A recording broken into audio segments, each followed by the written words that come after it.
Welcome everybody to the 2013 Democratic Mayoral Forum of the Benjamin Franklin Reform Democratic Club. My name is Ellen Feld.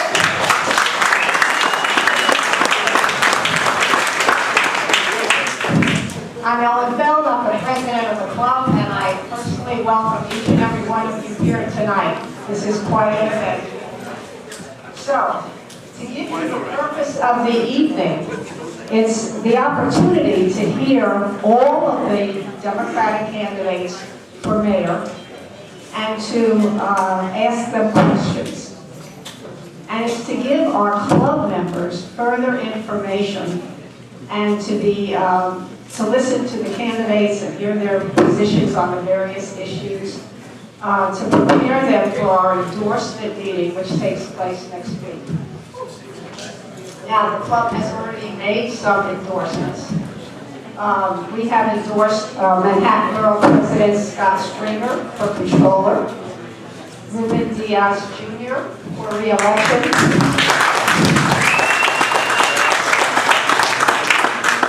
as Bronxville president, as you all know, and Andrew Cohen for city council member from the election.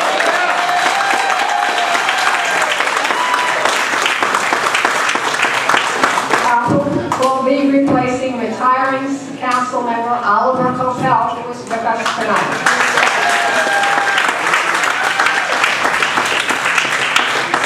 Andrew Cohen is right here. I wanted to come up and say hello.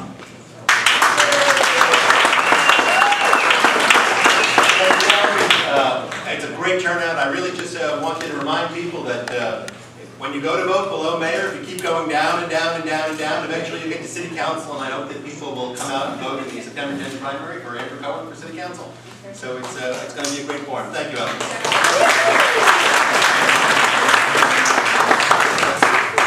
Unfortunately, our Assemblyman Jeffrey Dinowitz cannot be with us tonight, and he asked me to read a brief statement from him. I'm sorry that circumstances prevent me from attending the mayoral forum of the Benjamin Franklin Reform Democratic Club. Tonight, members of the Ben Franklin Club and the community at large will have an opportunity to learn the positions of each of the candidates and that they have taken on the issues that are important to our community and to the city as a whole. We have a tremendous opportunity to elect a Democrat as mayor this year. And we are fortunate to have a number of excellent candidates competing for the votes of the members of the Ben Franklin Club for our 28th May 28th endorsement meeting. I am pleased that all of the candidates recognize the significant role that the Ben Franklin Club and our community will play in this election. I look forward to working with all of you to elect Andrew Cohen for City Council, Bronx Borough President Ruben Diaz Jr., Scott Stringer as Controller, and a Democrat to the City Hall this year.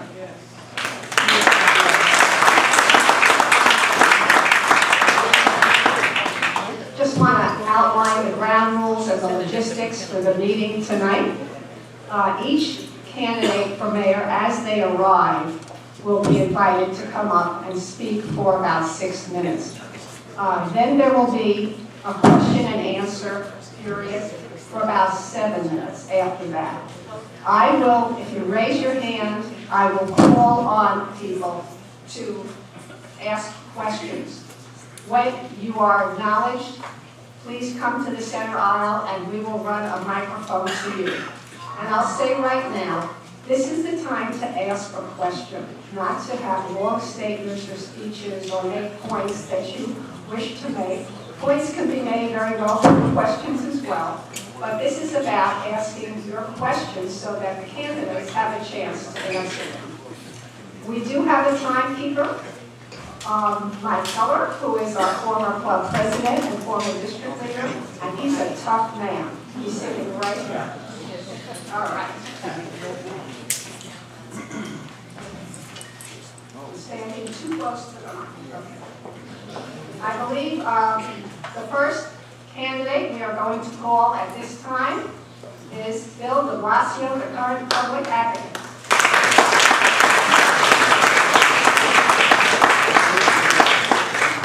Thank you, Ellen. I just want to thank all the leadership of the Ben Franklin Club. Look, I want to say at the outset, what I hope you know, this club is an extraordinary force in this borough, in this city. One of the great reform clubs, one of the clubs that has stood up consistently for cleaner and better government. I want to thank you for that. It's something, you know, when you're close to something, you may not realize how much renown you're held in around the city. But I want to tell you, as someone who's known this club and worked with this club for years, I totally appreciate the consistency over decades of your commitment to making a better city and cleaner politics along the way. So thank you for that. Look, I go all over the city talking about where we stand here after 12 years of Michael Bloomberg. And I say what we're living right now is a tale of two cities. The disparities are sharp and getting worse. Whether you're talking about the worst income disparity since the Great Depression, huge disparities in our public school system, disparities in how our communities are policed, and how police and community relate all over the city, the difference between how Manhattan is treated by City Hall and how the outer boroughs are treated. And I say that as a proud Brooklynite. We look at all this unfairness that built up and built up over the Bloomberg years. And we have to know as Democrats that it does not have to keep being this way. That the work we have to do in 2013 is to return ourselves to a path of a city that focuses on all 5 boroughs, that cares about our neighborhoods, that doesn't want to see growing disparity. In fact, our government take every action in its power to start to give people opportunity again, to start to reduce some of the differences that have opened up so sharply. You know, so many people in this city are struggling to be able to keep living in the neighborhoods that they grew up in the places they love. There's an affordability crisis that is fundamentally shifting the reality of our city, and if we don't do something quick, it won't be the New York City we love anymore. You know, I believe fundamentally, as New Yorkers, we all can be tough. We all deal with the challenges of living together in this place. But in the end, New Yorkers have a lot of things that we hold in common. We want opportunity for everyone. We want tolerance and inclusion. We have a lot of compassion. But the city today, less and less represents those values. Because people are being priced out, because the middle class is being slowly undercut day in and day out. People can't make ends meet. And then all of the things that they turn to the city for, the school system, policing, all the other things, again, we see fundamental disparities running through. Here's what I propose. And it's a very, very different approach from the Bloomberg years. And I have to tell you, if it had just been 8 Bloomberg years, I think we'd have some problems that we'd have to fix. But it was only supposed to be 8 Bloomberg years, not 12 Bloomberg years. Let's start with that fact. And I'm proud to say when that decision came before us, I led the opposition to the City Council against the term limits change. I knew that a 3rd Bloomberg term would not serve us, and we had to do something about it.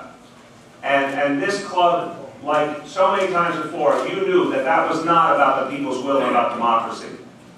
That was about the power of money overrunning the people's will. But here's what we got. These challenges we have to face, here's what I say we do.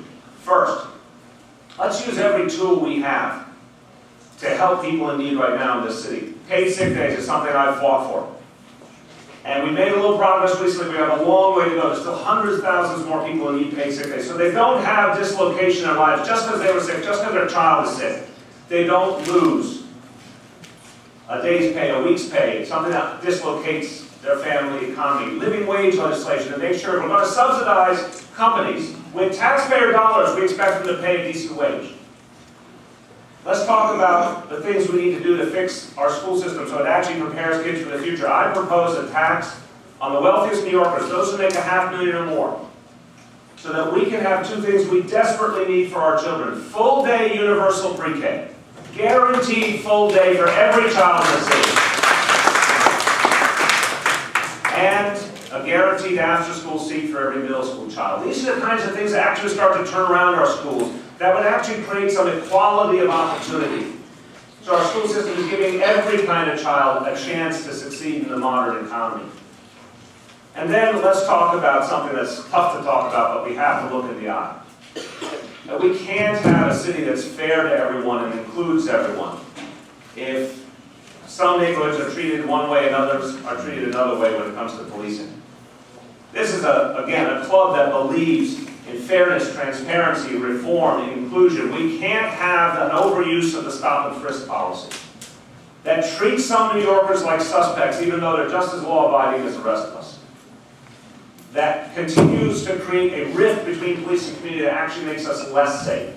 I've called for an inspector general for the NYPD, a real oversight that would allow us to make sure the decisions of the NYPD keep us moving forward and protect against racial profiling and the kinds of missteps that actually make it harder for there to be trust and communication and partnership between police and community.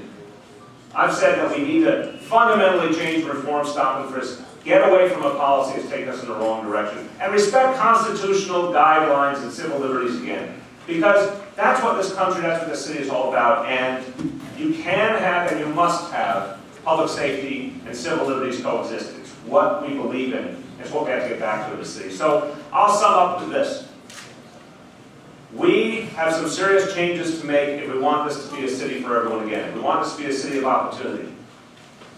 We have to do so much more to create affordability again, and I hope in the questions I can tell you about my plan to create 200,000 units of affordable housing over the next 10 years and change the relationship between the city and developers.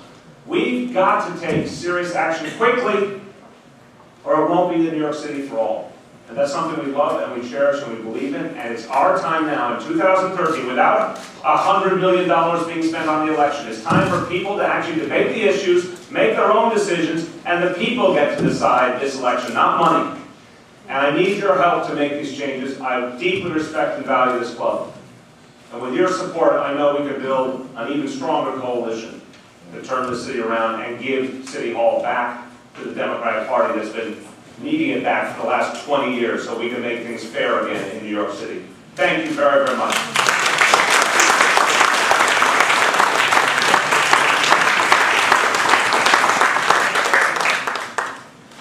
Questions? Woman in the black. Hi, I'm a retired teacher. I want to know what's your, instead of having somebody from business running an education system, because I could never run Citibank, what do you think about mayoral control, class size? What's going to help take away, Bloomberg has made teaching a total not joy anymore. And what's going to give it back to the people who know the most about what's good for the kids, which is the professional staff that works with them every day. Thank you. Thank you. I am a public school parent. I have been for the last 14 years. I used to be a community school board member in Brooklyn. And I cannot stand what's happened with our school system when it comes to the disrespect shown to teachers. And by the way, the disrespect shown to parents too. You can't make the schools better by dismissing parents and disrespecting teachers. It doesn't work. So I want a chancellor who's an educator. Radical idea. You don't see a lot of police commissioners who have never been a cop, you know, but somehow they decided that City Hall was okay to have a chancellor who wasn't an educator. No, an educator can do so much more to work with teachers to get it right for our teachers, our kids, and also to change a curriculum that, by the way, not just teachers, parents all over this city are demanding a curriculum that gets away from test prep, that stops the focus on high-stakes testing, and gets back to teaching and learning. So, Chancellor is an educator, a curriculum that actually reflects what we need to teach kids for the modern economy, critical thinking, problem solving, not test prep. The investment in early childhood education and after school I talked about. And again, I'm going to ask the wealthiest New Yorkers to help us, because I'm asking folks to make $500,000 or more to invest in that way, because we have to fundamentally invest if we expect our schools to do better. All of those changes. Now, I think you can have mayoral control that is inclusive of communities. I believe you can have mayoral control that actually listens to communities. I don't want to close schools and co-locate schools the way this mayor's done it. I call for a moratorium on that, because that system's broken. But it just has been unfair to everyone.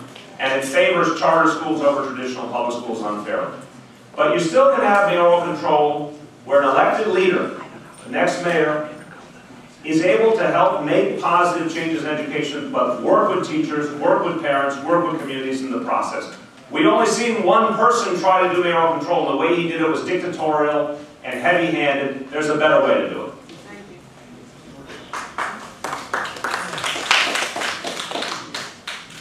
Woman in the red t-shirt.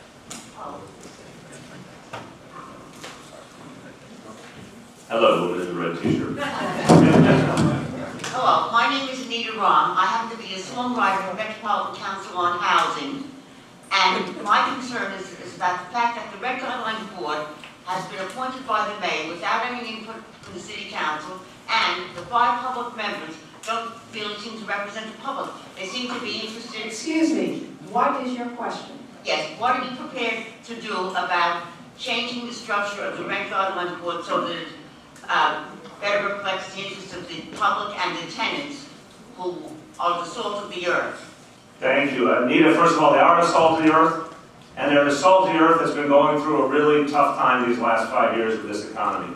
And part of the reason why so many people can't continue to live in their own neighborhood is the pressure that's going on just being able to pay the rent. So I want the Rent Guidelines Board to actually recognize what tenants are going through in the city, have representation of tenants and community people so the decisions made reflect the economic reality we're facing. People can't handle more in the way of costs bearing down on them.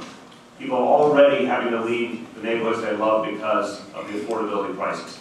So I want a very different approach to Rent Guidelines Board with greater tenant and community participation and representation that leans towards the tenants and doesn't simply take the landlord's excuse or answers in every occasion. We've got to make housing affordable in the city. Again, one other thing, I proposed a plan for 200,000 units of affordable housing over 10 years.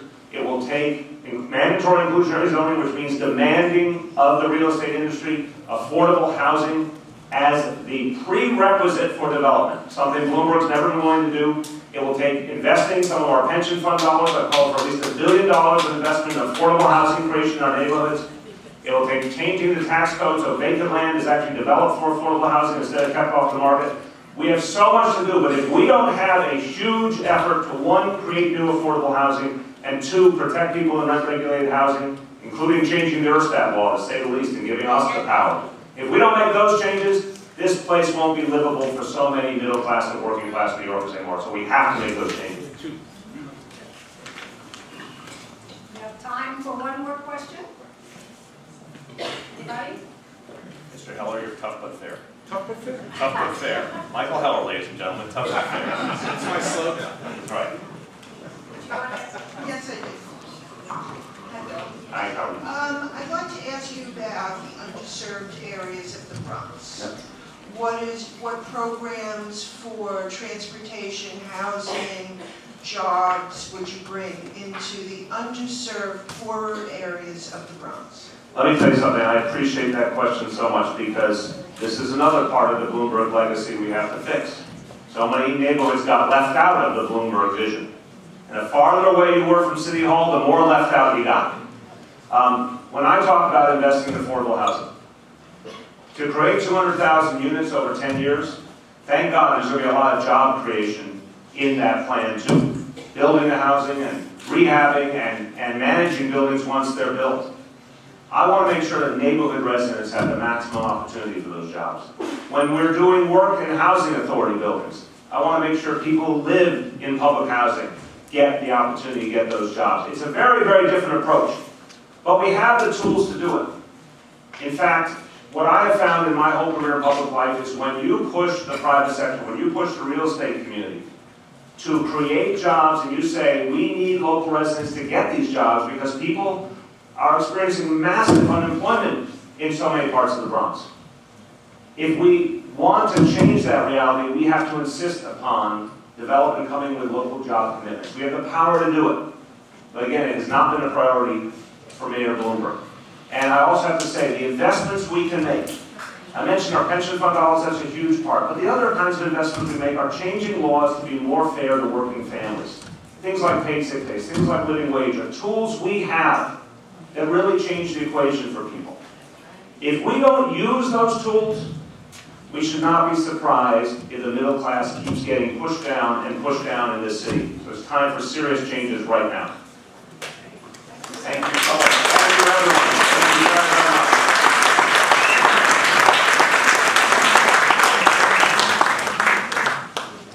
Okay, I'd like to take a moment and invite our current council member to come up and say hello to us.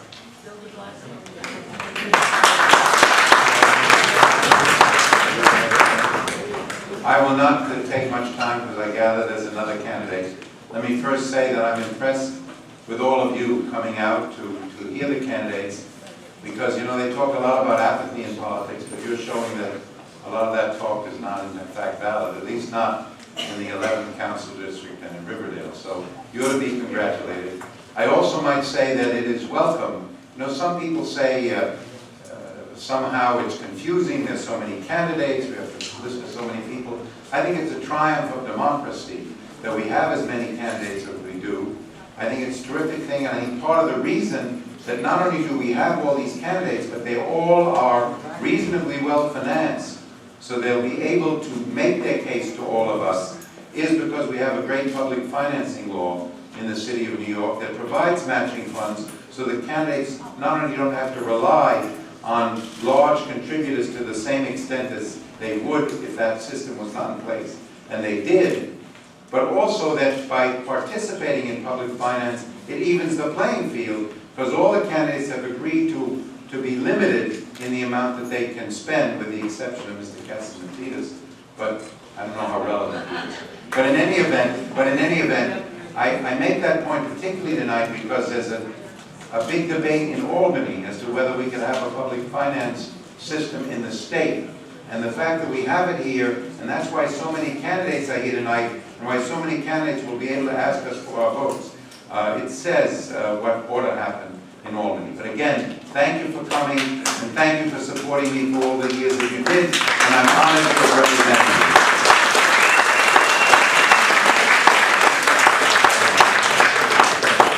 Thank you, Oliver.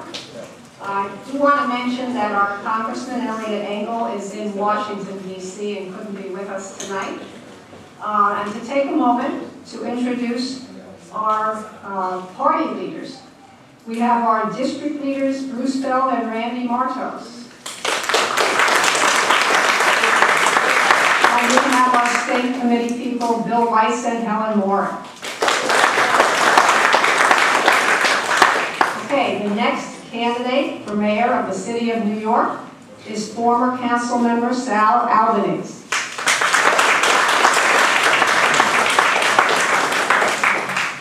Thank you so much. It's great to be here. It's also great to see so many reporters interested in what's happening in Riverdale. My name is Sal Albanese. I'm the only person in this race who's not a career politician and has a record of independence. I'm not accepting money from developers or lobbyists. I'm committed to putting the people in charge of City Hall. Let me tell you a bit about my background. I came as an immigrant at the age of 8. I grew up in a working class neighborhood in Brooklyn where my mother raised us on a garment worker's salary. The public schools, the libraries, the sports program, the CUNY system, all services that the city offered helped to elevate my family from the working class to the middle class. I'm running for mayor because I want to afford the same opportunities to future generations of New Yorkers. And I'm afraid that the political system is letting them slip away. With your help, I think we can change that. We have a choice in this election. On the one hand, we can select from a group of professional politicians who spend more time bickering than listening to New Yorkers, or we can choose a clean break. We can elect a mayor who has a record of independence, has raised the wages of workers, and has taught in our city's public schools. I spent 11 years as a public school teacher, so I understand education from the ground up. When I talk to parents in Jamaica or Harlem, they know that IQ is not the problem. Poverty is the issue. and I plan as mayor creating pediatric wellness centers in communities around the city so that we can give kids a good start when they come into our schools. Now that we know the first 3 years of the child's life are pivotal, it's political malpractice not to intervene early on. We don't only have an education problem, we have a jobs problem. I authored the city's first living wage law, which impacted 70,000 workers and put $3 billion in their pockets. We paid many of those workers $12 an hour. That was in 1996. Here we are in 2013 debating a $9 an hour minimum wage. I think it's a tragedy. It's just not right. And New Yorkers deserve better.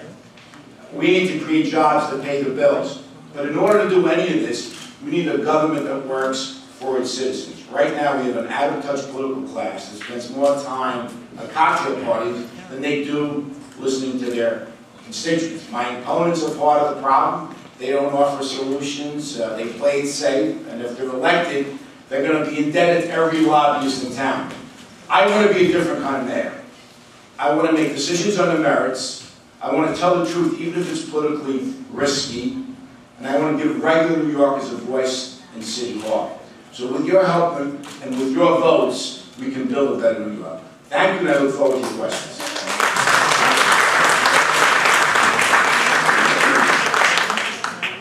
Questions? Yes.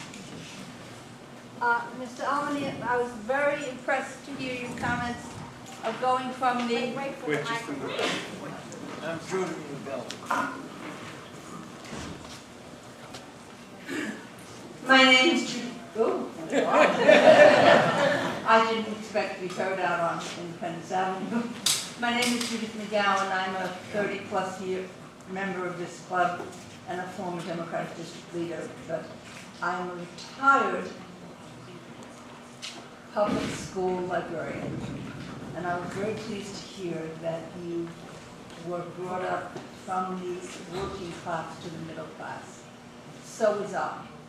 My father owes it to Jimmy Hoffa, must say, and I'm very, very pleased to hear this.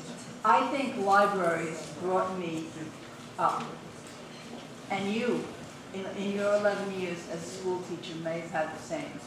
I just found out. Excuse me, Judith, what is your question? I just found out that the Hoffa administration, the Obama administration, is sending charter schools federal dollars the same way LBJ did, so that school libraries will come back the way they did when you were a teacher early on. And I am so thrilled at the idea that books will be back in the schools. And I'd like to know what you, if you were mayor, would do to bring back the moribund school library system that existed when I became a school librarian in 1976. I remember, as a public school student, I remember my public school library, which was a real haven. You had a librarian that helped you. All of our schools had libraries in those days, and it's unfortunate that we've had these drastic reductions. I think schools have to have libraries and librarians to help students, especially in many of our inner city schools. We also, education is not simply about the 3 R's. We need to have music programs, art programs in schools, and we need to have sports programs. I remember my days at John Jay High School in Brooklyn. I really was not academically inspired at that time, but I knew that I had to pick 3 subjects to stay on the baseball team. And I did that because I wanted to play baseball. And a lot of kids, whether it be music or art, need those kinds of activities. Schools should be a place where you're excited about going into those buildings. And we've gotten away from that. We need the 3 R's, but we also need libraries and sports and music and arts programs. You can rest assured, now with this administration, that's going to be a priority for you. Education will be my number 1 priority.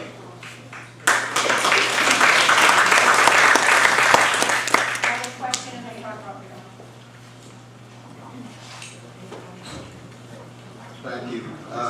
Mr. Albanese, my name is social worker, and I've had the experience of seeing firsthand the housing crisis and the impact it's had, especially on the elderly.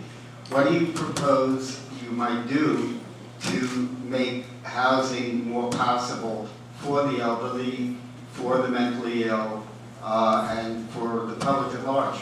Affordable housing is one of the major issues faced in the city. Everywhere I go, people are talking to me about it, whether it be seniors, young people, people who want to live in the city, who grew up here, can't live here. We obviously have to make a major effort to build more housing. One of the things I like to do is change the formula for when they build market rate housing. It's now 80% market rate, 20% affordable. I want to change that to 70-30 and make sure that the affordable housing is really affordable, because in many cases it's not. We want to do surveys, prospective community that those houses are being built, and to make sure those units are affordable. I also want to work with nonprofit groups, and we've done that in many places around the city. We need to do more of it, where the city provides the infrastructure and the land, and nonprofit developers build housing, which is really affordable. And finally, we need to really address New York City Housing Authority. 600,000 people live in our public buildings, and many of them are off the market right now because they're not being repaired. I want to get them repaired and put them back in the market. That would increase housing and also provide subsidies for affordable housing. And finally, we have to go to Washington as mayors. I want to organize mayors to go to D.C. and make sure that the federal government begins to play its role again to provide affordable housing for New Yorkers and others in urban centers, because we won't have anybody being able to afford the city, but they're very wealthy. You have people coming in from other countries now buying $90 million condos in Manhattan, which is incredible. So we've got to make sure that New York City stays affordable for all New Yorkers, and affordable housing is what will be a priority of mine. We've got a game plan for addressing it.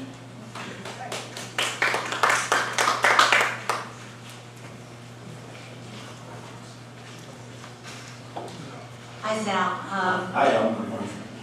I have friends in Riverdale. We are friends, that's right. I'm on the board of the local Riverdale Senior Services Program, as well as the Riverdale Community Center, which provides after-school programs. Have you given any thought to those kinds of programs, the local senior center, the local after-school program, that are constantly being devastated by budget cuts, but which provide safe havens for the elderly, keeping them out of nursing homes, and also providing learning experiences for kids after school, for parents who work? And those programs don't get much publicity, don't get documented, even mayoral candidates are focusing on them. I want to know if you've given any thought to sustaining those programs. Absolutely, I think they're essential. By the way, they're not that expensive, as you know. After-school programs, the senior centers are essential. And I represented Bay Ridge in the city council for 15 years in Brooklyn. Large senior population. I walk into those senior centers, tremendous activity and fraternity that takes place in those centers is fantastic. We want to sustain those things, and we also want to make sure we have after-school activities for kids, because most parents are working until 5, 6 o'clock, and we need those after-school centers. When I was growing up, we had them. The buildings were literally open 7 days a week, and I said it wasn't that expensive. There were after-school activities, sports programs included, homework helpers, all those things were essential to the quality of life in neighborhoods, and I'm very sensitive to them, and I will make sure that they're adequately funded. Yes. We have time for one more question. Hello, you say that you're interested in education and in bettering education. Right. Children cannot learn when they're afraid for their safety. What do you propose to do about the violence in our public schools, the bullying and the sexual assaults that we've been hearing about lately? Well, as a former dean in a high school, I handled discipline in a high school, a pretty tough school in Brooklyn. I know what the answer is. The answer is that, once again, we have to have a school that has good leadership, good principal, guidance counselors that work with kids with any kind of problems. That means you need resources. You need what I mentioned before, schools that offer a variety of services, and you really have to make sure that, and I will have my chance to do this, that bullying will not be tolerated. Because we have an anti-bullying curriculum. The problem is some people just don't enforce it. You got to make that clear. And I know, listen, I know that there are a lot of great principals in the city, a lot of great schools that operate. None of that takes place. If that's going on in the school building, there are people not doing their jobs. They're not really providing the kind of leadership that's needed, and that they should be there. That's the bottom line. Thanks for having me. Thanks a lot.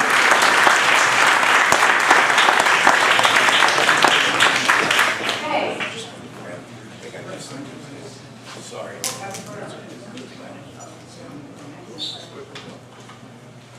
Okay, everyone. Our next candidate is the Reverend Eric Salgado.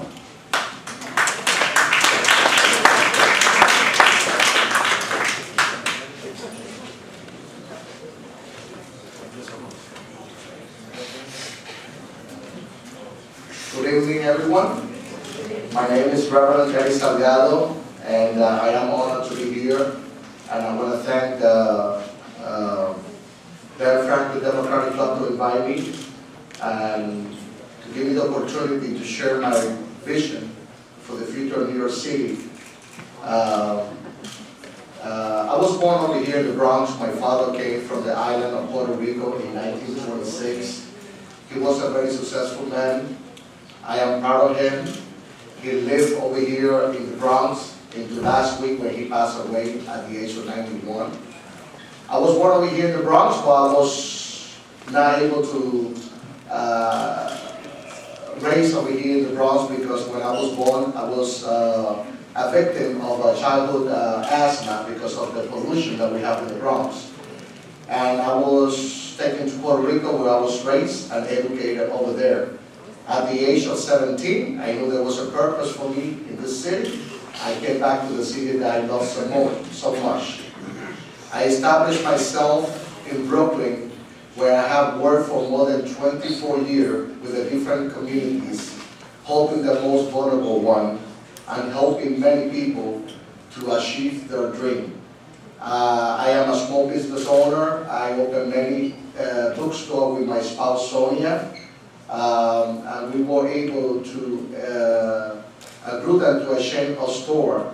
Then after, in 1995, we continued working, creating many jobs for many people in this city. And then in 2003, we opened a Spanish evangelical network that we was able to grow it to one of the biggest ones in the city. I have a lot of people who know me, a lot of people don't know me because I haven't got the chance to express myself. I am the only Latino, as you notice, running in this race. I'm proud of it. I believe that being the Latino population, we have 35% of them registered as a Democrat. We should have the chance and the opportunity to also participate in this democratic exercise. I was also, one of my biggest challenges was to open a church in Bensonhurst in Brooklyn, where the Latino and the African American could not even walk through Bensonhurst then. Many people told me, Reverend, you have to concentrate in the right neighborhood, go to Coney Island, go to 2nd Avenue. But I knew I had to do something in that community. 15 years later, now I'm proud to say that we have one of the biggest Spanish evangelical church in Bensonhurst. We have 3 temples, and one of them is devoted to distribute, and we have one of the biggest food pantries of the city, serving more than 1,000 families per week, and most of them come from different ethnic groups. I'm running because I believe there is a big disconnection between the current career politician and the reality. When I was serving, the many communities that were affected by Hurricane Sandy, especially in Brooklyn, was completely devastated. Redwood, Brighton Beach, Coney Island. I was devoted almost 24/7 those days, and in the middle of the crisis, I heard the politicians saying that everything was okay, that New York wasn't hit as bad, and they was even talking about closing the Verrazano Bridge, which is the only link that the more than 500,000 New Yorkers have to the city, when we was still fishing body under the river. I believe we need a leader that is going to be sensitive to all the different community groups that we have in the city. New York City is not a melting pot anymore. New York City is a collection of different communities. And yes, we need politicians to give you fancy words and different rhetoric, but we need also a leader that is going to be willing to listen when you need it the most. We need a leader that is willing to be out there, not taking vacation in the Bahamas while the city is in a crisis. I'm going to be that leader, and by the time I finish fixing the city, you're going to love the way I talk. Thank you so much.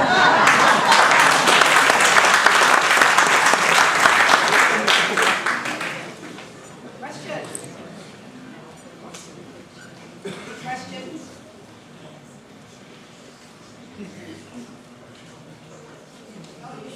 No hay pregunta, what's going on? Okay, thank you so much. Yes.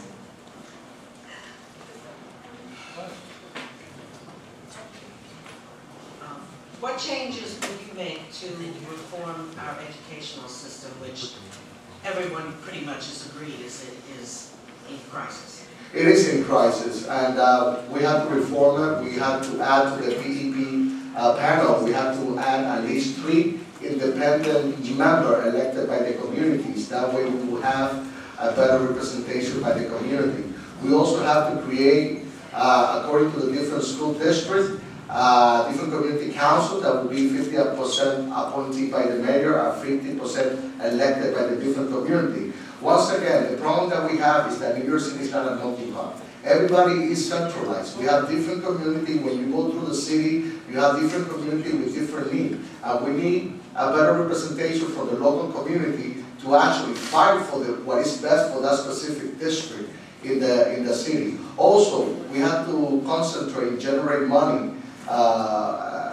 revenue for the Department of Education. We have 1,745 schools in the city, and they're not being used after 3 o'clock, after 5 o'clock. I want to encourage a not-for-profit organization to rent those schools in non-school hours to raise revenue and use it exclusively for the Department of Education. The reality is that they could say they're going to reform it, but we need more money.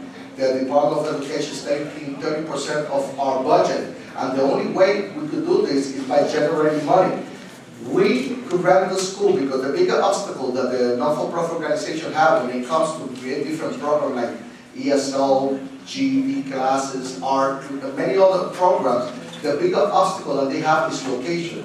We have the location. Let's rent it to them. The money will go exclusively to be used for the Department of Education. They're going to create many programs that are going to help the community, many jobs that it's going to be, actually many of our youngsters are going to be able to be hired on those programs, and ultimately most of our children, they will be taken from the street of New York and be in the same place where they're going to be educated. We have to constantly generate more revenue to be used for the Department of Education, and we could do it. We could do it.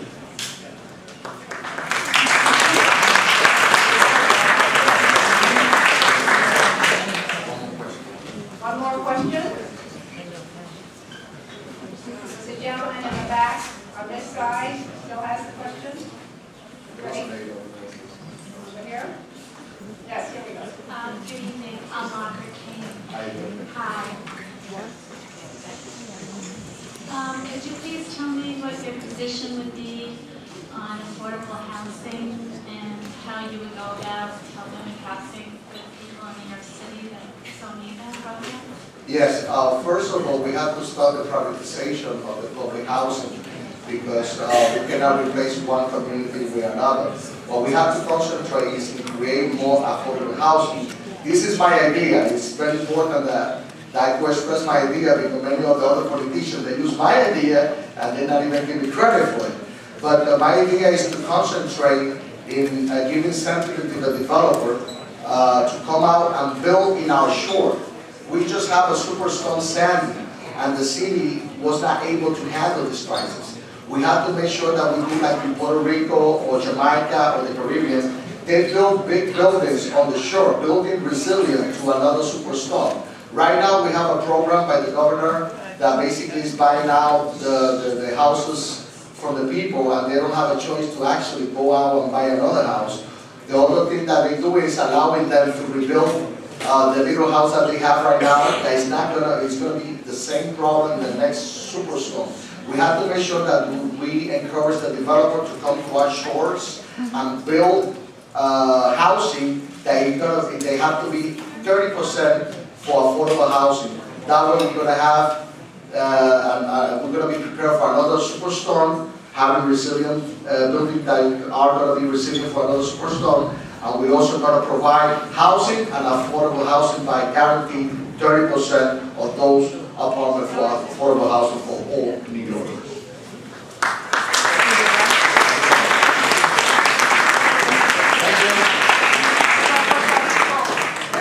Okay, folks, we're going to continue, and we want to give everybody equal attention in the room, so I bring your attention to the front of the room for our former City Controller, Bill Thompson.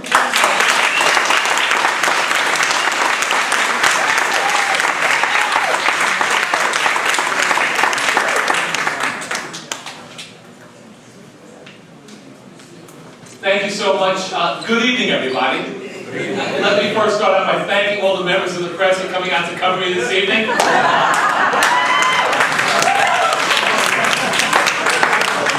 We're not here for me. Let me say what a pleasure to be back again with my friends at Benjamin Franklin Reform Democratic Club. I know I have been back and thanked you over the last few years for your support in 2009. While so many others back then didn't stand by me, didn't stand by the Democratic nominee, you did. You did, and we showed the city of New York back in 2009. We came close. I wouldn't have been able to come this close without you. Let me talk for a little bit. For those of you, and the one thing we have had the chance to speak over the years, to talk about many issues.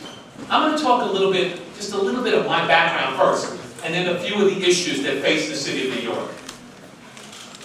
I always like to start quickly, or going back, 1917. It's when my grandparents came to this country from the Caribbean. They moved to Harlem. They worked hard. My grandmother working and cleaning people's homes and cooking. My grandfather selling insurance and real estate. 1939, I always like to point out, they saved all their money and bought a home in the suburbs. They bought a home in Brooklyn. Back in 1939, that was the suburbs. They moved to Bedford-Stuyvesant, that's where I grew up, in that house that we still have in our family today. My grandparents on the bottom 2 floors of that 4-story brownstone. My mother, my father, my sister, and myself on the upper 2 floors of that 4-story brownstone. My mom passed away in 2008. She was a New York City public school teacher for almost 30 years. I still run into some of her former students. One I remember a few months ago, who talked to me then about how my mother was her inspiration, her role model, and how she always wanted to be like my mother. And she's a New York City public school teacher today. And she said, because of my mom. My dad is, look at his history, he is the first black state senator in Brooklyn's history back in 1965. A member of the New York City Council, judge of the Supreme Court, justice of the Appellate Division. He hit mandatory retirement age in 2000, year 2000, at 76. He is 88 years old. He is still going strong. He's working 5 days a week. And if you run into him, do not let him lie to you. He is telling people these days that he's my brother. He is not my brother. You know, the gray hairs get me these days. He is not my brother, and he is trying to sell himself these days as my younger brother. Don't let him get away with it, okay? But it is from my parents and my grandparents that I learned the value of hard work. I learned that public service is something that's honorable, something you should aspire to, something you should be involved in. And I learned that one person can make a difference. I've spent my life, or most of my life, in public service. Special Assistant, Chief of Staff to the United States Congressman, Deputy Borough President in Brooklyn, member of the New York City Board of Education, President of the Board of Education for 5 years during a period of real, and I'm going to underline the word real, educational gain. I ran to be controller in the year 2001. I was fortunate, got elected, worked for the people of this city, stood up and changed and redefined the office of controller, made it an office that fought for the people of this city each and every day. You remember the term limit change in 2008? The mayor decided that term limits, that 2 terms wasn't enough for him. So he changed, he went to the city council, along with the speaker, they overturned term limits and created the opportunity for everybody to run for another term. I could have run for a 3rd term. I chose not to do that. I thought that would have been wrong, would have been hypocritical. It would have broken the vow or the bond that I had with the people of the city of New York. I ran to be mayor instead. And we all know, working together, we came close. But that was 2009. This is 2013, and the one thing we all know as New Yorkers, because you came close in 2009, it entitles you to absolutely nothing going forward. It's New York, you gotta prove yourself each and every day. This election is about 2013 and a city that needs to go in a different direction. That's why I'm running in 2013 to be the mayor of the city of New York. I want to be the mayor of the city. Mayor will make sure that New York City stays safe. We've seen New York City become the safest big city in America, but we're also seeing some cracks.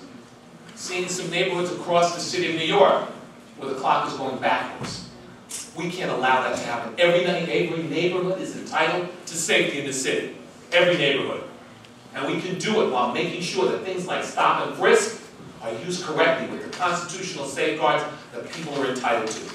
When you have almost 700,000 people who were stopped in 2011, 90% of them were black and Hispanic, most of them were young men, and most of them were innocent. We need to make sure we get a handle on this and use it correctly. I want to be the mayor of this city because our education system clearly isn't working for our children. Created an education system. We need an educator again at the top of our public school system. We haven't had a real educator since Rudy Crew was the chancellor, and that ended in 1999. So we need an educator at the top of the system. We need to make sure that we focus on comprehension and critical thinking, not test prep. It is robbing our schools of content. We can't allow schools, and also this excessive amount of closings. The Bloomberg administration has closed 150 schools. We need to work on turning schools around, not giving up on them, not giving up on communities and our children and our teachers. And last but not least, because they're also giving me the wrap up sign, when it comes to job growth, and yes, I believe in, I love to see New York City as a high-tech capital, and I give the mayor credit for that. At the same point, we need to create focus on small business growth, because that's what affects communities across the city of New York. And with the excessive amount of fines and fees and penalties, small businesses look at us and say, you know something? How can we help? Let New York City get out of our way and treat us right. And we'll grow our business. We'll grow our small businesses. Those are some of the reasons I want to see, or I want to be the next mayor of the city of New York. Last but not least, you want to have a mayor who's going to represent all New Yorkers. Not just wealthy New Yorkers, not just those in Midtown. We want to have a mayor who represents all New York City. I believe I'm that person. With your help, I have no doubt I'm the next mayor of the city of New York. Again, thank you.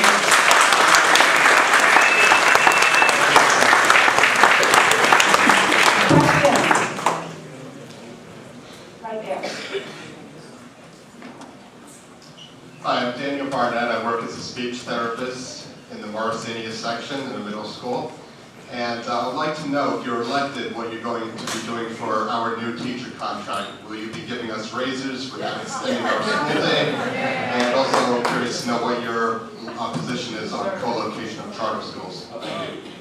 I'm going to ask the tough part of that first. I'm going to talk about co-location. And I will come to contract.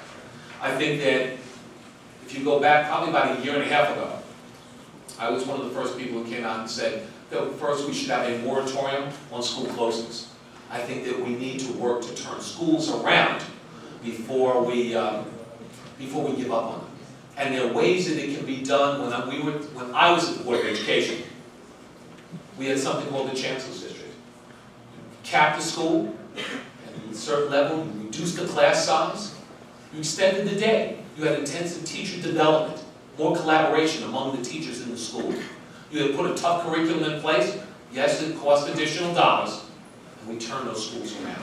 We need to do that again. So when it comes to school closings, and also often, you know, the mayor came out a couple of weeks ago and said that they were going to open 76 new schools in September. Media asked, well, how many of those schools, or what do you think? And I asked them, how many of those schools were really new schools, and how many were being opened in old buildings? The truth is, 2 new schools were being opened. So what we need to do is, when it comes to co-location, and I've supported a moratorium on co-location also, we need to make sure, first, that parents in the neighborhood and the CECs are involved and have part of the discussion. That would be important. Number 2, what we've seen is co-location. Now, I'm not against charters, I'm not anti-charter. But when it comes to some schools, I've seen some work well that are co-located. Some, part of the building, the charter side is painted, it's airy, there's technology. They have lunch at 12 and 1 o'clock. The other side of the school, it's dark, it's dingy, there's no technology. They have lunch at 10 o'clock in the morning, or they have lunch at 2:30 in the afternoon. That's wrong. The Department of Education, the chancellor, has to take responsibility to make sure that there's equity on both sides. It isn't to hold back one side, it's to make sure that there's fairness, that we're not saying to children and teachers that they're second-class citizens within their own building. So I believe that we should have a moratorium right now on co-location until we have an administration that wants to see that fairness and equity. The second part of the question about contracts, let's be honest, the mayor has been incredibly irresponsible in letting every union contract expire by the end of this year. It is going to require a period of collaboration, probably unlike one we've seen in decades. We're going to have to sit down, and I'm committed to sitting down with leadership, union leadership across the city of New York at the table, opening the books up. Let's go through the books. Let's find out where there's money. Let's see what the budget situation really is. There's hundreds of millions of dollars of outsourced contracts. Let's bring those contracts back in-house. Let's stop outsourcing our jobs. Let's bring those back in-house. And then we can figure out where we go together. Also, I need to go through, as the mayor, this mayor has allowed the commissioners to make the decisions within their agencies on what to cut. Some commissioners have done a great job. Others have protected their special programs, their special projects. We need to make sure that we do this, what works, what doesn't work, and we bring those dollars back in-house also.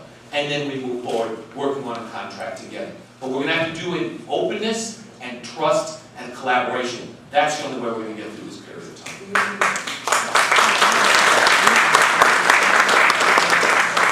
I think we have time for one more question. Over here. My name is Sam Goldman. There's been a lot of talk about minorities, etc. in the city. Nothing's been said about what seems to be an increase in attacks on the gay, lesbian, trans, etc. Minorities in this city. Is there something that you can comment on and perhaps do something to educate the world to stop this? I think that there has been, if you look at what happened last week with the shooting of the young man in the village, if you looked at attacks that have occurred in the last few days, no one's been silent. If anything, you saw a march this week, and let me give, all the mayoral candidates, all the Democratic candidates for mayor, were at that march. We marched through the village. We sent a message out that we will not stand for homophobia. We won't stand for ignorance and hatred. And the one thing that I firmly believe, anyone who's engaged in this, we want to make sure we point the finger that each and every community across the city of New York says, no, we're not going to stand for intolerance. We're not going to stand for hatred. We won't stand for homophobia. And that those people are prosecuted, and if anyone knows who they are, that they give them up. And I think that the one thing, I think the one thing in this city that the good people of this city aren't going to stand by. I'm not going to stand by. As mayor, I'd be out there also. And let me say, the current mayor has been out there. I'm not going to take that away from Mike Bloomberg. He has been out there. The rest of us are out there. We're sending a message, and that's one of the things, as mayor, you have to do. Send a message to all communities. We're New Yorkers. We believe in each and every person having the right to be who they are. We are not going to allow that to happen in our city. There's no room for that type of hatred, that type of, not even just that type of behavior on the part of anyone. And we need to continue to send that message as a city, as one people. That's what we have to do. So I agree. We're going to continue to stand out there and march and not allow this to happen. Again, to all my friends, thank you so much. With your help, as I said, with your help in 2009, I was able to come close. I was able to come close. This time around, with your help, I have no doubt that I'll be the next mayor of this city of New York, and together we can move this city in a very different direction for all New Yorkers again. Thank you so much. Thank you.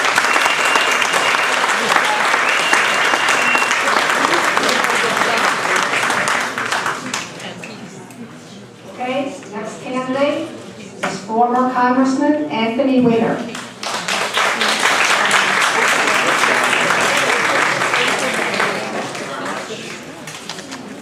Thank you very much. It's great to be here. Although saying that I feel a little like, how George Burns used to say in '98, it's good to be anywhere. For me, it's good to be anywhere. It's really great to be here. And it's also great to be back at this club because for those of you who have been at this club for a while will recall that in 2005, when I ran for mayor then, I didn't have exactly a throng of political organizations or institutions coming to support me. But I did identify a couple of places that I really felt a kindred spiritship to, or places that I felt a connection to. For some of you might have noticed, my grandparents lived in Waldo Gardens, I think is what it's called. 3800 Waldo, I think it is. And Waldo Gardens has a giant G, W, and G. I don't think it still does. I must confess my grandparents' blessed memory is long past. But when I was a little kid, I would say to my grandparents, what does the W and G stand for? And of course they said, Grandma Weiner. And I remember, that's amazing. And I realized then that, it had an enormous amount of juice, and so it was great to come back, and it was great to get the support of the club then. Some stuff has happened in the interim, and I'll get to that in a moment. But let me just talk to you a little bit about why I run for mayor. I grew up in a community not dissimilar to Riverdale. I grew up in Park Slope on a very nice street that my parents, the real brilliant ones in the family, bought a limestone duplex in 1963 for about $50,000. My brothers and I went to public school. We walked to public school. We lived across the street from St. Saviour's. We went to public school. My mother, she was a school teacher for 31 years. My father went to law school on the GI Bill.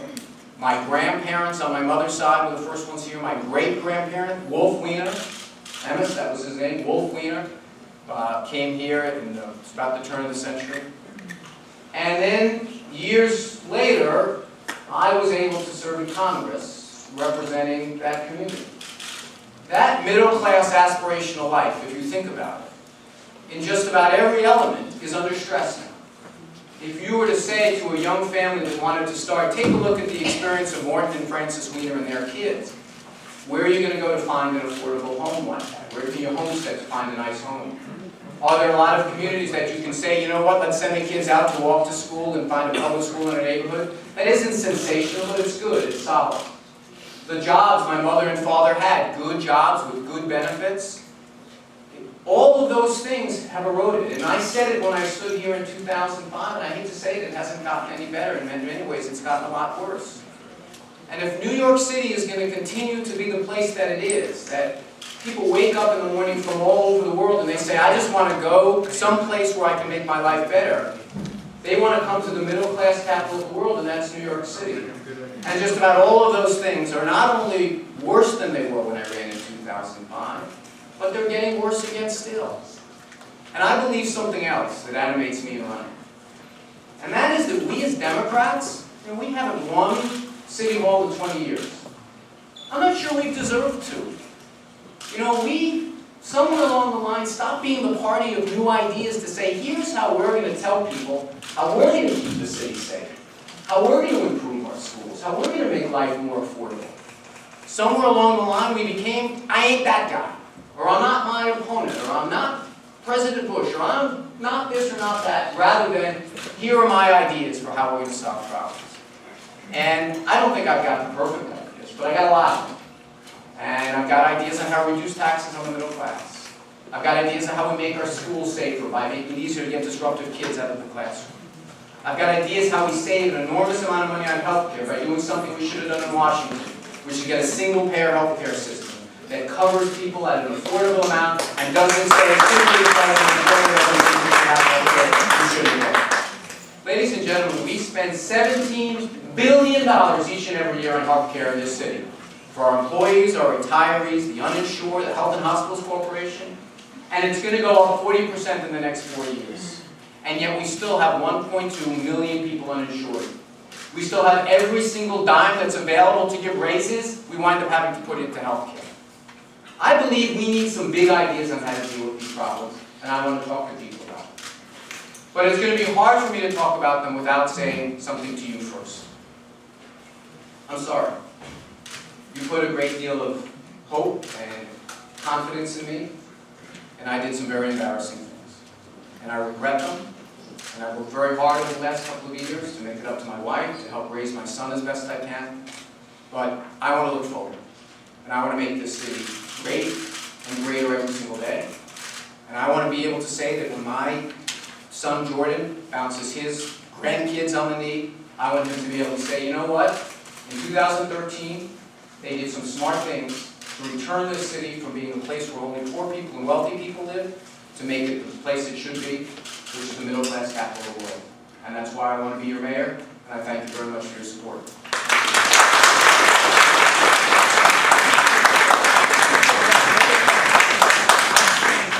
Any questions? Yes. I'm Mickey Gensler, former Vice President of the Ben Franklin Club. Many good things you hope to accomplish will never happen because of politics. That's why I'm more interested in what you have accomplished up to now as a reformer. Well, I have to tell you, first of all, I don't stipulate to the idea one bit that politics needs to stop what we do. One thing that we need to do, and one of the lessons that I learned from the healthcare debate, is it has to start with standing up for what you believe in. That doesn't mean you don't compromise, and it doesn't mean there's any vice in saying, you know what, okay, I'm not going to get everything that I want. And that's what happened in healthcare. I advocated for a single-payer plan. We got something a little different, but it's better than the status quo. And I don't believe that just because something hasn't happened in the past, and political inertia has stopped it, does not mean that you should say, okay, I'm going to go do something else. You make the fight. Even if you think you might lose the fight, you make the fight. But I'll tell you, healthcare is an example of something that I've worked very hard to accomplish. You know, I believe fundamentally in my bones that wherever you are on the political spectrum, fixing our healthcare system is what you want to do. If you're a very conservative person that believes that the government role is not valuable, I want to tell you something. We've shown with Medicare that government runs a program with less than 1% overhead, that provides people with care. It doesn't do a perfect job, but I got to tell you something. If you ask people who are 59 whether they're looking forward to getting on Medicare, they're going to say yes. So the idea I say to my friends on the right, you know what, government can't do anything right. Medicare sure is better than dealing with your insurance company. And I made that argument when I fought for health care, and I think it helps steer us away, not to the perfect place, but to a much better place than health care. Questions?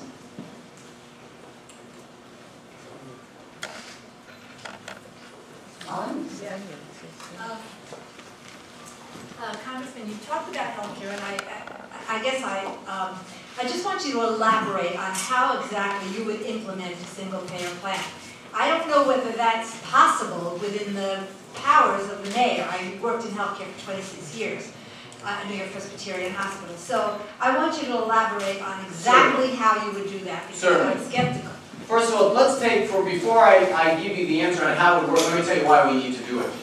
Right now, if you look at the parts of the budget that have grown under Mayor Bloomberg, they're really only a handful.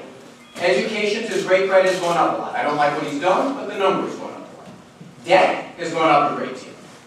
Healthcare has gone up a great deal.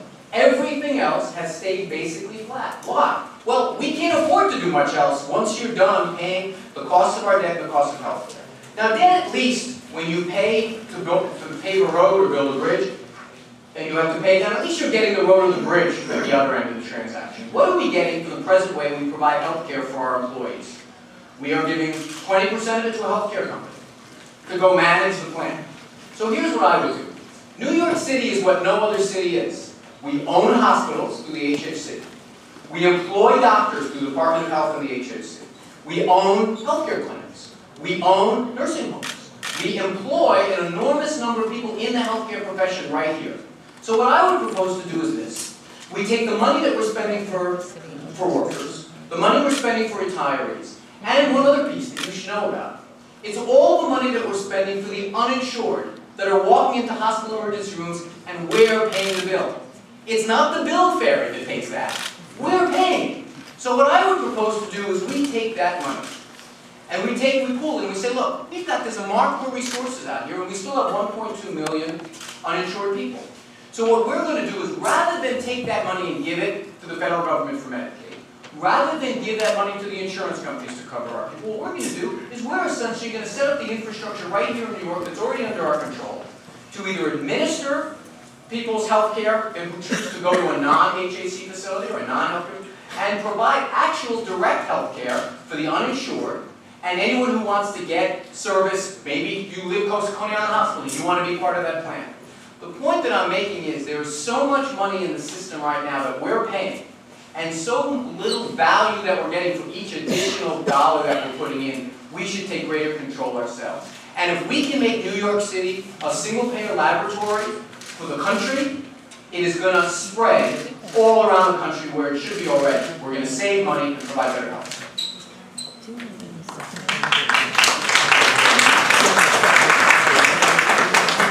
We have time for one more question. Right there.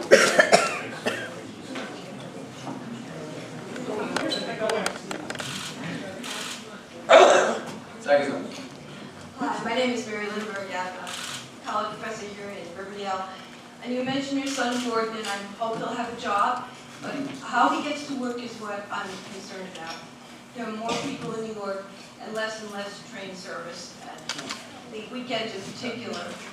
So that Manhattan, which is supposed to be this great magnet for the world, everybody comes to visit us and increase the coffers of New York City, they can't even know where they're going. They might be shuttled. I dread to think of what it would be like coming to New York for the first time. So is there anything that you propose to do regarding the MTA, working with the MTA or some other, developing some other transportation plan for New York? Well, places like Riverdale and my old congressional district in southern Brooklyn and southern Queens are particularly, I think, amenable to water transportation and ferries. I mean, I can't think of a single city, maybe in the world, that has so much water around it that uses ferries so infrequently. And we do it for a special occasion. We do it with 100% subsidy to get to Staten Island. And then we basically say, let's figure out how the market is going to work. Ladies and gentlemen, this may come as a newsflash to you. Market forces don't create mass transit any more than they create market forces to flush your toilet and make it go away, any more than market forces make a whole bunch of things. There aren't market forces to put up traffic lights. Am I slowing down? I got rid of the interesting part, and now you just want to leave in the middle of my transportation question? But the fact is that we should be thinking that every single form of mass transit needs a subsidy, and we should gladly give it because it's a bargain. If we provide a subsidy to have a regular ferry commuter service that goes up the east side of Manhattan, for example, we're now, just look at the money that we're spending on the Second Avenue subway. For a fraction of the amount of money, and I support it, and I voted for it in Congress, for a fraction of the money, we could have had a ferry service that ran every 5 minutes, and we would have had it 10 years ago. I don't know if you guys watch Mad Men. There was a reference to how they're going to build the Second Avenue subway in the 1960s. It's not far off.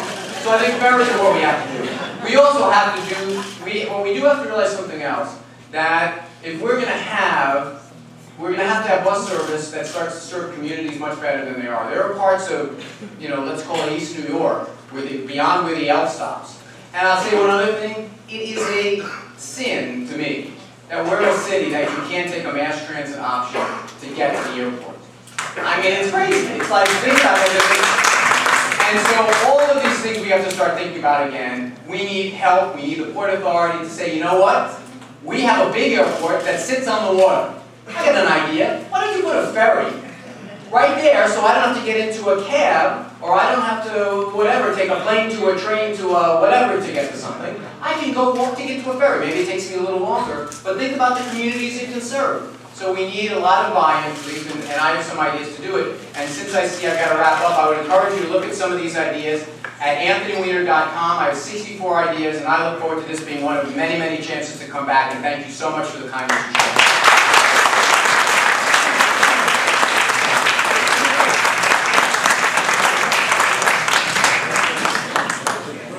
Okay.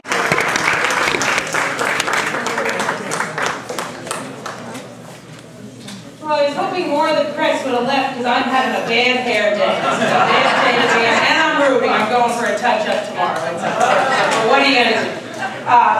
Well, thank you all here at the Ben Franklin Club for giving me this opportunity. I want to thank all of your elected officials. I know this is a tough time for your assembly member, Jeff Dinowitz. I was just with him, and we're keeping all of us, we're keeping him and his family in our prayers. But I absolutely want to thank your district leaders, Bruce and Ramsey, and Bill and Helen, your state committee people, and I just got to bump into Andy Cohen, our city council candidate, on the way out. So that was a nice treat in Oliver. They're both running over to Wave Hill, where I think it's going to be a little soggy. But again, thank you for this opportunity tonight to get to talk to you about the mayor's race.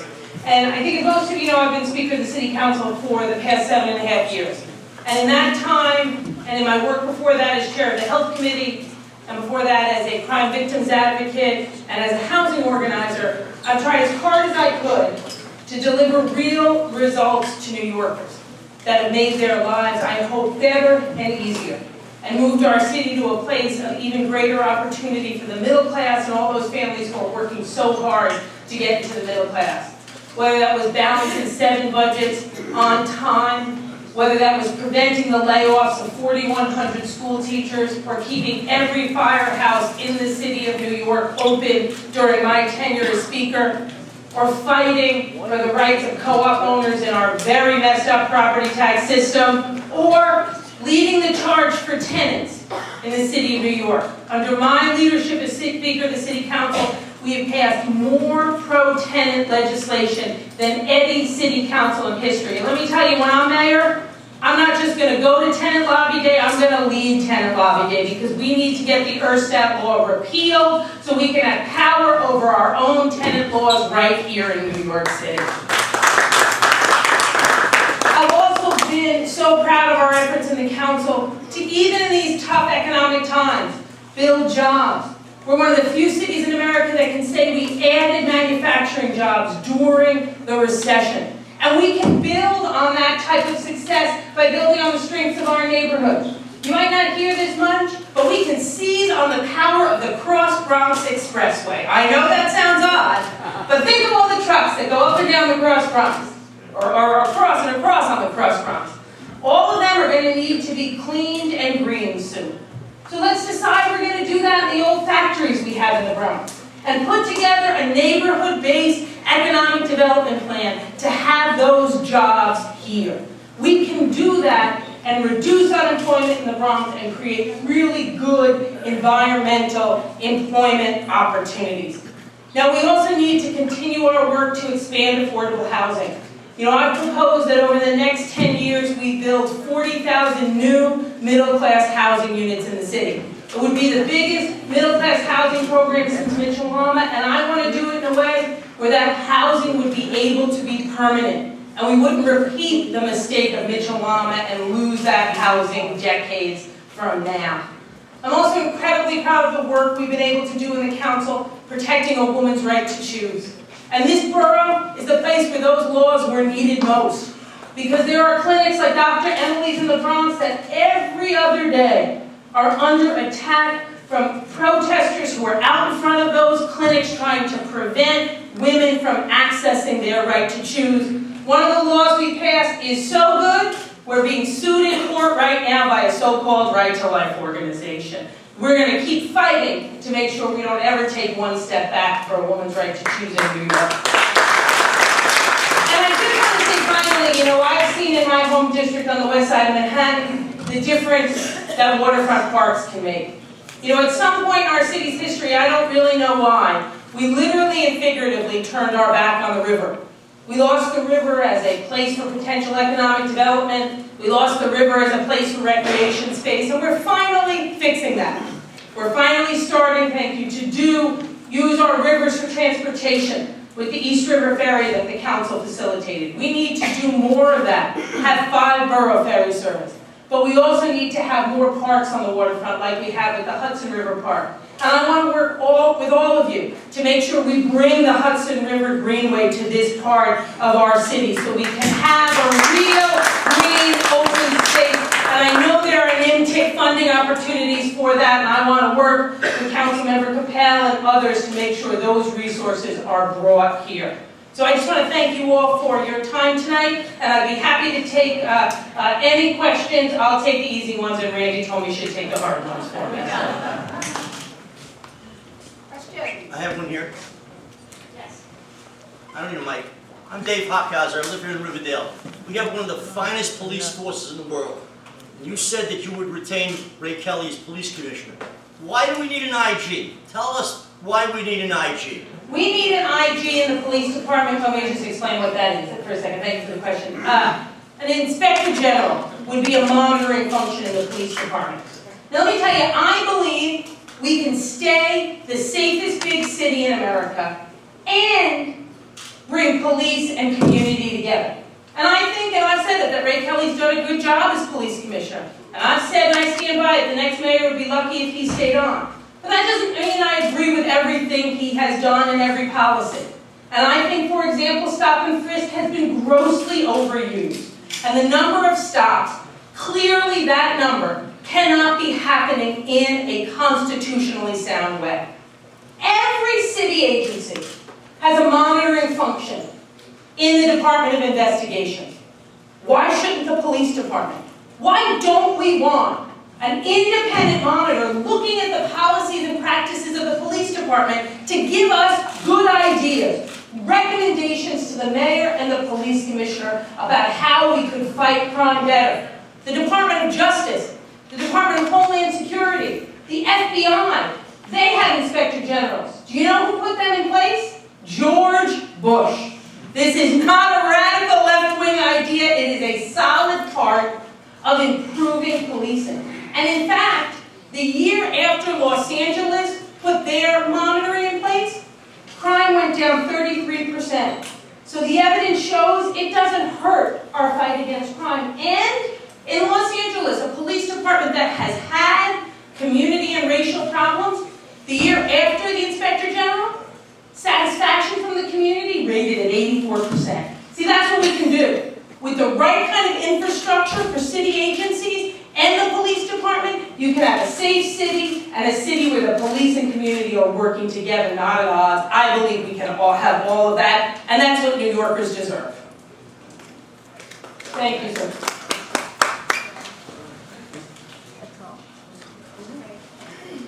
I'd like to know why you supported getting rid of term limits so Bloomberg could get a third term. Thank you. You know, I made a decision in 2008, was supported by Councilmember Capel and other members of the Bronx delegation in that decision, because I really believed at that time, given the severe economic situation we were in, it was right to give voters a choice of who they wanted to keep and who they didn't. And some people got voted back, and some people didn't. Now, I made that decision knowing clearly that it might be a decision that would cost me politically. But I thought it was the right thing to do with the city at that time, and that's what we want our leaders to do what they think is right. And I urge all, and look, I accept there's probably some folks in this room, and there's certainly people in the city, for whom that decision is the only issue, and they're not going to be able to vote for me. And I sincerely respect that disagreement and respect that position. For folks who it is an issue, not the issue, I would ask you to think about something Ed Koch used to say. Pick your top 10 issues. If you agree with me on 6, vote for me. If you agree with me on 10, you should probably go to Bellevue and get your head examined, because New Yorkers agreeing that much is not a good thing. Okay, next question, right here. Yes, thank you. Speaker Quinn. Yes. You don't have to stand. All right, I can stand. I can still stand. I know whenever anybody stands, it reminds me of Catholic school when you used to have to stand up when the nuns walked in, and it's like a bad flashback, so. All right. Speaker Quinn. Yes, you should call me Chris. What was your reasoning for waiting so long before permitting the paid sick leave bill to come up for a vote until some of your principal supporters, like Gloria Steinem, threatened to withdraw their support if you didn't do it? Why were you resistant for so long? Well, I wanted to wait, and what I said 3 years ago or so, or 2.5, when I first said I didn't think it was the right time to pass the paid sick leave bill, was I didn't want to pass that bill in a time where we had to make a choice between jobs and workers' rights. And if you remember, when this legislation was first moving forward, we were still reeling from the effects of the recession. And that piece of legislation, the way it was originally drafted, if it had been passed at that time, would have cost workers jobs. What we did instead was work together in a legislative context, drive to consensus, get to a time when the economy was stable enough where we could put this additional requirement in place and not lose small business jobs. And what's really great about the way we did it in the council, that the day we announced we were going to pass the bill, we not only had all of the proponents standing there with us, we had the chambers of commerce who had been incredibly opposed to the bill because they knew by the way we did it and doing it in the right economic time with the right changes in the law, we were able to bring workers paid sick days, over 1 million workers getting leave, just short of 1 million getting paid leave, in a way that won't cost us small business jobs. And that's important. It's important to bring paid sick leave, but it's also important to make sure we do not put our small businesses, which are hanging on in the best of times, in a place where they'd have to lose jobs. We actually have a little time to take some more questions. All right. Yes, sir. Yeah, a New York Times article described you as overbearing, I guess that's a typical city worker. I had a different opinion of you until I read that article. Could you explain it? Sure. Well, I can't really explain the article. I'll tell you about my personality, so to speak. Look, I'm tough. And I'm never going to apologize for that. Good. And I'm pushing. Good. And I'm never going to apologize for that. Good. And I fight hard every single day to make sure we in City Hall get as much done as we can for New Yorkers. Because that's what you do every day. You get up and fight incredibly hard for your families, for your communities, for your city. And you deserve to have an elected official who's going to fight that hard for you. And when something gets in the way of what I believe needs to get done for New Yorkers, I'm going to push, and I'm going to push, and I'm going to push. And that's the way it is. I'm never going to back down. If around the corner, if on the horizon is something we can get to that's going to make New Yorkers' lives better. And part of it may be genetic. My older sister will tell you that when my mother brought me home, she thought my hand was going to pop out of the blanket and shake her hand and introduce myself. Some of it's genetic, and some of it's fueled by a real sense of obligation. I was lucky enough to be elected Speaker of the City Council, a position I never, ever expected to have. And when I walk out of City Hall a few months from now, whether I get to walk to the other side or walk home to Chelsea, I want to know I got everything I could done to make New Yorkers' lives better. And that means being one pushy broad, and I'm okay with it.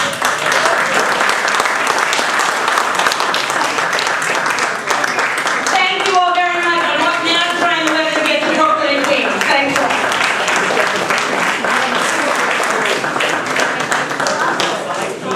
Okay, folks, the city controller, John Luke, will be here in less than 10 minutes. So I'll just ask you to bear with us, and we will continue when he gets here.